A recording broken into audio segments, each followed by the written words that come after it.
Tutup ya.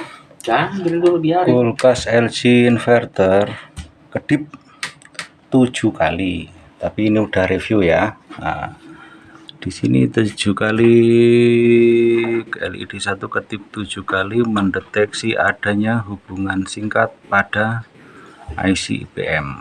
Oke. Setelah penggantian IC IPM, ini IC IPM ya, yang ada pendinginnya. Oke, jos.